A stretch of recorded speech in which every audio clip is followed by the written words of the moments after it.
Hello and thanks for joining us on another edition of Health Options. I am Rabi, Abdallah. Diabetes is a chronic disease caused by the body's inability to produce required amounts of insulin, that is, the hormone that regulates blood sugar, or to efficiently use the insulin it produces. Statistics indicate that diabetes, which is categorized into type 1 and 2, is the sixth leading cause of death in lower and middle-income countries than in the high-income ones. If not well controlled, diabetes may cause blindness, kidney failure, and lead to limb amputation, in addition to other long-term consequences. Diabetes is a growing concern in Nigeria with all its resultant effects. That's our focus on this edition of Health Options. Our complementary segments, Nature's Corner and Health Tips, will avail you the opportunity to get informed on how to manage diabetes the natural way. Tips on prevention, management, and of course, the treatment options, where you will even get to see the latest technology that would enable you live with diabetes without the usual complications associated with the disease. All these if you invest your time with us.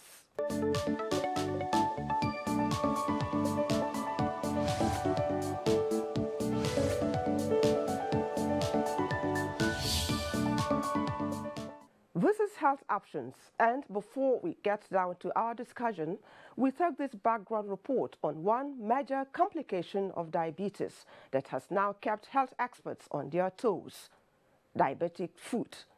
The report is put together by Chidema in the BC. Diabetes, an uncommunicable disease, is described by health experts as a silent killer. More than 425 million people in the world are said to be diabetic, with projections that by 2045, about 624 million people will be diabetic, a huge number of them from developing countries. At present, Nigeria has about 5 million diabetic patients, with children and young adults constituting a meaningful percentage of that number. This disease, which is of type 1, 2, and gestational, is prevalent in urban areas where sedentary lifestyle thrives. Diabetes is when a person has a chronically elevated blood sugar.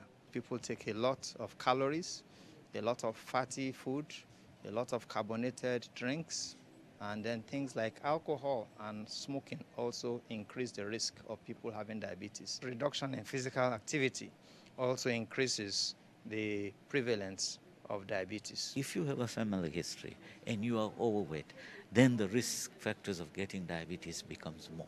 When undiagnosed, misdiagnosed, or poorly managed, complications such as renal failure, blindness, heart diseases, and foot wound or ulcer set in. Every 20 seconds, a diabetic patient with foot wound or ulcer is amputated. However, all hope is not lost, as there are now cost-effective treatment options proven to be efficacious in stemming the rise of amputation. A lot of simple dressings like rolled foam, wrapped up in adhesive and then bandaged on. And then we can use adhesive felt, which we can put inside shoes. Then we can also use shoe modifications. So you take a normal running shoe or trainer and you get the shoemaker to add a thick sole underneath just at the back. Proper cleaning of the wound needs to be done. Proper ways to reduce pressure on the wound. So that can be done without much expensive things. Even crutches can be used. This paraffin gauzes which are available, a number of hydrogel ointments are available which are not very expensive. We will, in fact, make sure that we go beyond checking for diabetes at teaching hospital. We want to mainstream it at primary care level. To checkmate the increasing cases of diabetes in Nigeria, a legislation to regulate sale and consumption of high sugary products is underway, and no better personality to give this piece of information than he who wears the shoes and knows where it pinches. I am now a controlled diabetes mellitus patient. The bill has been read for the first time, and it has equally been read a second time, now at a committee level for public hearing. Prevention, they say, is better than cure. The way to go, health professionals say, is constant blood sugar testing and imbibing healthy lifestyle.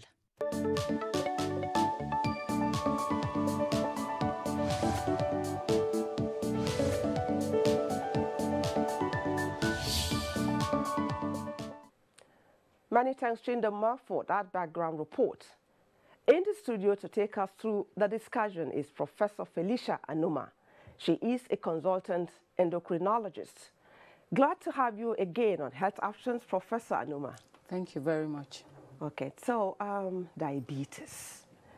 Diabetes, at the main mention of diabetes these days, one's mind goes beyond adults because even the younger ones, are coming down with diabetes, which made it even a bigger source of concern.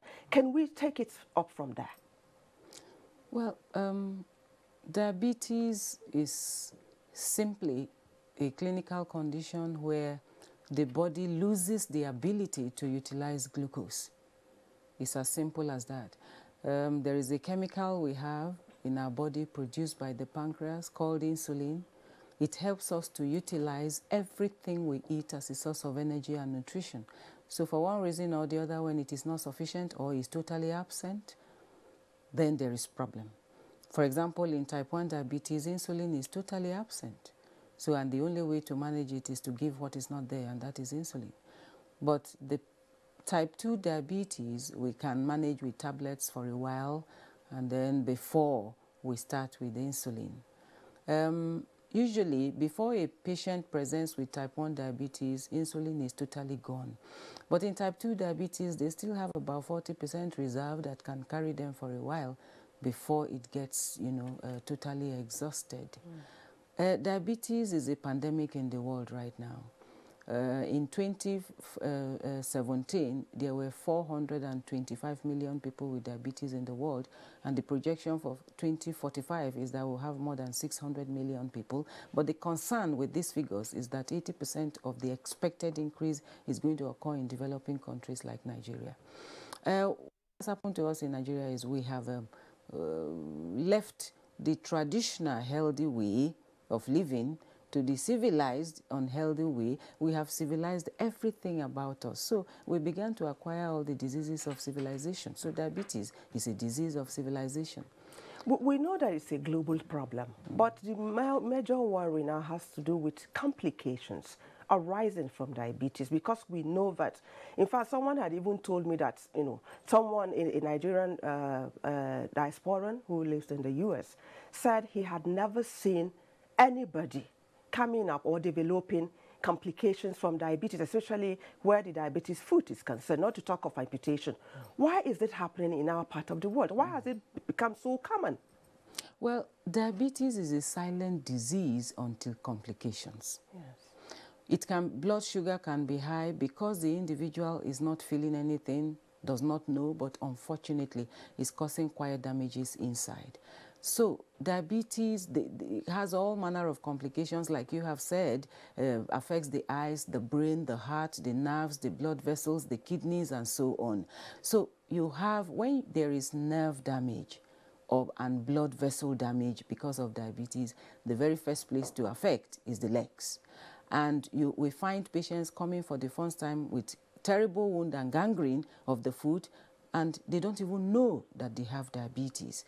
So it is the complication with the greatest economic consequence in people with diabetes, and that's the diabetic foot. And the reason for diabetic foot is when there is nerve damage, there is blood vessel damage, the skin is fragile. The skin is now, very liable to injuries. And then infection comes, and that is the beginning of a diabetic foot. And in our environment, the people don't even come to us early. They do all manner of home remedies from one chemist to another, and eventually they land in the hospital. And when they come, most of the time, the only option we have is amputation.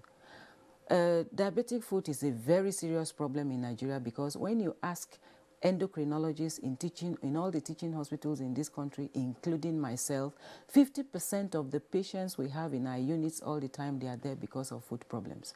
And as simple as pedicure in the salon, actually, can lead to an amputation. As simple as buying a new shoe can lead to an amputation or even death. So it's good to know that endocrinologists, within the African sub-region decided to take the bull by the horn, and you're trying, talking about treatment options and all of that. What are we talking about here?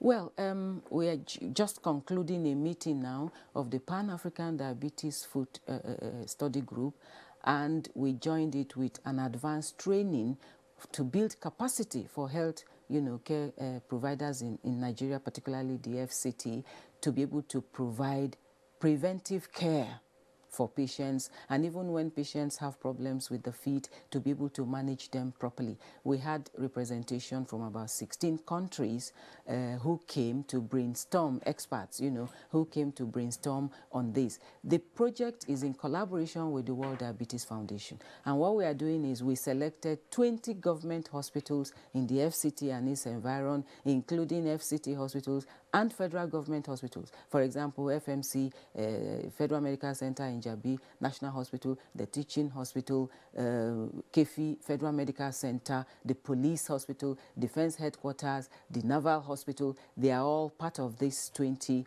hospitals. We selected a surgeon, a physician, and a nurse from each hospital. So we build their capacity on what to do and on time, so that these patients don't lose their limbs. That's what we've been doing for the past 3 days. Okay, let's take a look at lifestyle now, because we know diabetes is a disease of lifestyle, and our people have a mindset that when you indulge in factors, those things, those actions, those like habits that really, predispose people to diabetes and other non-communicable diseases, oblivious of the danger. It is rather seen as a status sin or thing of, I don't know.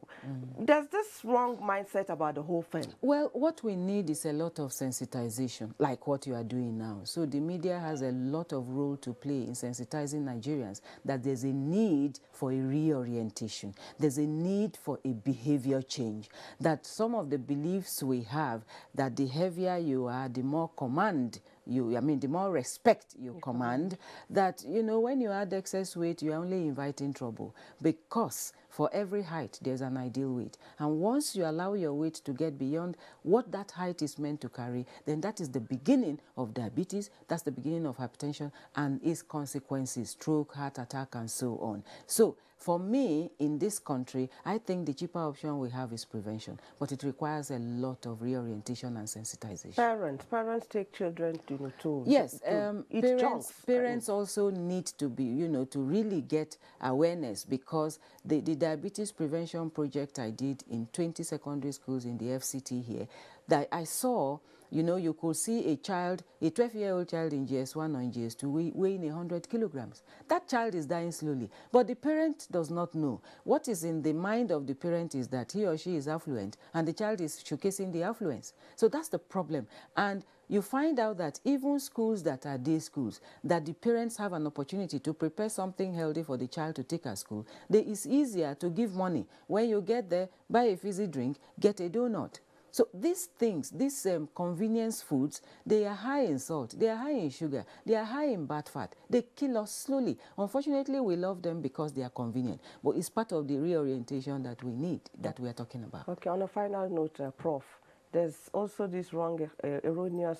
impression that diabetes is all about too much sugar in the body. That is when you consume too much sugar that you become diabetic. Well, can you clarify yes, that? It is not about too much sugar. It is about how much total calorie you take in. Yes, of course, too much sugar is not good, because too much sugar, what it does, particularly things that taste sweet when we put it in our mouth, they contain what we call refined sugars. Refined sugars are sugars in their most easily absorbable form. So the moment you swallow it, it runs to the blood to spike up the blood sugar. You see, the pancreas does not like spikes in blood sugar, because what it means, once it identifies blood sugar is high, it pushes insulin. It pushes insulin down to up to bring it down. But you see, if you harass the pancreas like that, you push those cells too much, they get exhausted early. And when they get exhausted, there's no coming back. Diabetes shows up. Okay, so it has to do with the total calorie, and that's why we say as we age, people need, because of the metabolic changes that occur in the body, people need to step down the amount of, you know, food. The portion size needs to go down. All the People heavy need, food, yes, the all the pounded heavy. yam, the eba, People and all need, of not that. that they won't eat again because they are our foods, but the size. Okay. The size should be small, because you see, as we age, the body metabolism slows down. So we need to eat less and be more active. So the pounded yam a 20-year-old will eat and burn it out there, a 50-year-old can't afford to take that because he's not going to burn it out. So we need to step down, you know, and be more active as we age if we want to prevent these lifestyle diseases. Okay, thank you so much, Professor Anuma, for making our time to come on Health Options. Thank you very much. All right. Let's now go over to our Nature's Corner to see and know those foods and plants available for the management of diabetes.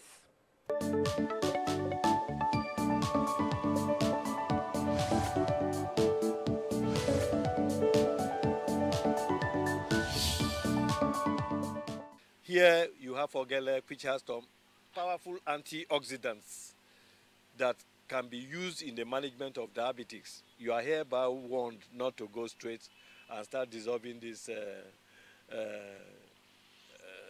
leaf and start using it on your own. There is some procedures you have to take it through before you get to that level. Here we have the zogale leaf,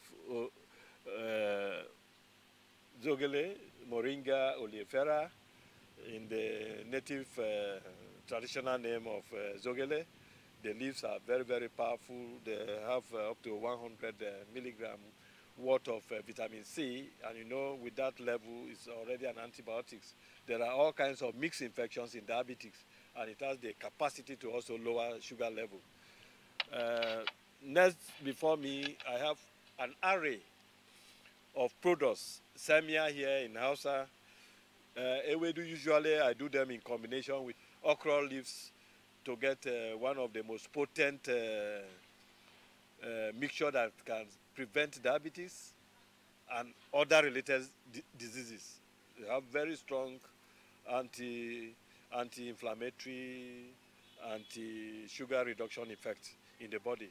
Red pepper, which has been used in combination with pineapple, in combination with apple, and in combination with some other products to make a product that can cure big diabetic ulcer on the leg that refuses to heal. Such ulcers can be stopped and the leg will not be amputated. This is on record because there's no record like that anywhere in the world. We cannot talk about diabetes without making reference to Vennonia amygdalina, otherwise called bitter leaf. Bitter leaf is the chief of staff in the treatment of diabetes. It has the capacity, when you flow it from the mouth down to the various organs, it clears it. It detoxifies any sugar-like elements that are there, carbohydrates, that leads to excessive sugar that causes diabetes in the system. Ginger does not work directly. It works when it is combined with some other products to bring out diabetic effect. Now we have corn. You may hear that sucrose and other kinds complicates diabetes. But when we have red, yellow corn and white corn, with their unique combinations, you have the capacity to reduce weight. So when this is combined in a usual way, I want listeners, you don't go on your own and start buying these things from the market. You come to us for advice, and we'll give you the rightful advice at the combinations you need. And this is for you to respect your kitchen, so that all those things you see, they have medicinal effect. You do not just treat them anyhow. Alligator pepper, when samia is done, alligator pepper comes in, spinach comes in, then you form a very formidable material that reduces sugar. And we have spoken about cure of glaucoma and cataract. They are related to diabetes. Since this products combination has the capacity to stop diabetes, they also have the capacity to reverse glaucoma and diabetes for the same reason that their combination brings sugar level to normal. Water leaf, very, very powerful in reducing sugar level. It does not do this alone. It does this in a combination form with bitter leaf and co. It brings the sugar level to normal. It's a very, very powerful leaf. As for garden egg, it's very, very powerful when we combine the different colors. This is green. There is the yellow type. There is the white type. What I do, I combine the three of them to bring sugar level to its needs.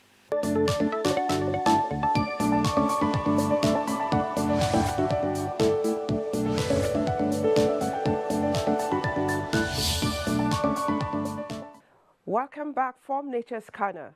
It should also interest you to know the latest technology in diabetes management. This is the insulin pump. Insulin pump is considered as an artificial pancreas. You have a reservoir and you have a quick set. So you have to put it inside there, and then with that aspect, you don't need to take any injection. You don't need to take any injection.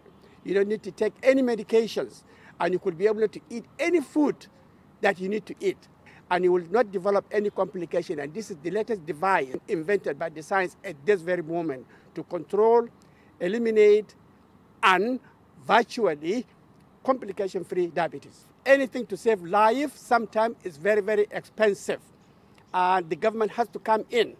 Those people who could not afford, to buy them, now the government has to come in. In the United States, it's covered by health insurance. I've been using this one for almost 20 years. The government of the United States is taking care of it. This is pen, insulin pen. Now, then another one in here, this is Lentus.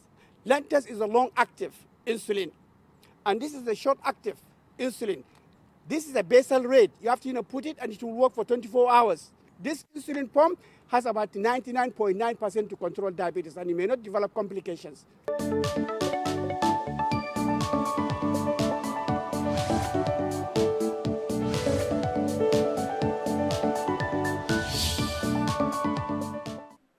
It is common to hear people say, I am diabetic, and as such, I avoid sugary foods.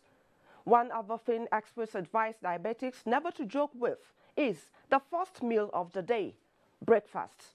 We take more of those health tips. There are certain things that you can do to help you, make you healthier, and also reduce the likelihood of developing type 2 diabetes in the future. And those actions has to do with your lifestyle. You will look at it, so what we eat and also how active we are, because those two things are very, very important to keep us healthy. It is recommended that you make sure that the children are active in school, and also as an adult that you're also active. You need at least 30 minutes of vigorous exercise at least 5 times in a week. That is about 150 minutes of activity every week. That is minimum. And that is what is shown to help reduce the chances of developing type 2 diabetes. In terms of your food intake, what is recommended is that you try and avoid refined sugar, refined carbohydrates, cut down fizzy drinks, cut down sugary drinks, and also make sure that you have eat lots and lots of vegetables and also fruits. If you smoke, it is highly recommended that you stop. And in terms of alcohol, to cut down on your alcohol intake. So I must also point out that there is also type 2 diabetes tend to run in families, and if you know that in your family you have maybe a brother or a sister or an auntie or parents have suffered from type 2 diabetes, it is very important that you go and check yourself, because the diabetes sometimes doesn't give any symptoms or signs, although the common signs is, you feel very thirsty, you pass lots of urine, you develop recurrent infections, but in some cases you don't feel anything at all. And what we are noticing is that in the majority of cases, most people are diagnosed by chance. So if you have family history of diabetes, then it's important that from time to time you go to be checked out. Also, if already you've been diagnosed with diabetes, it is very, very important that you receive your care from someone who is properly trained to deliver that care. It is important that you ask the person to ascertain that the person have the necessary training in order to deliver that care. Unfortunately, diabetes, once it develops, doesn't go away. So you have to look after yourself, take your medication, go for your regular checkups. Make sure that you check your feet at least every year. Make sure that you check your feet by a healthcare professional at least every year to check to see whether there is any complication developing, so that they will advise you on how to prevent further problems like foot ulcers or and other problems. It's also very important that you go for your regular eye check to make sure that you've not developed any complications to the eyes due to diabetes, because if the complications are picked up on time, they can be managed. Otherwise, there is that high risk of suddenly losing your eyesight from diabetes. Then the other issue is for your medication. If you have diabetes, it is very important that you take the medication that is prescribed for you as prescribed, and you make sure that you receive your health care, your diabetes care, from somebody who is adequately trained to deliver that care. Make sure you ascertain that the person is correctly trained to deliver that care. I can't kind of stress it enough, because some people run into problems when they go and receive their care from someone who is not trained to deliver that care, and then they run into problems. And the other important thing with diabetes, is also very important that we protect our children, make sure that they develop good, healthy life skills as they are growing up, being active and helping them to make right choices in relation to their food intake. Hope you found those health tips on diabetes quite useful.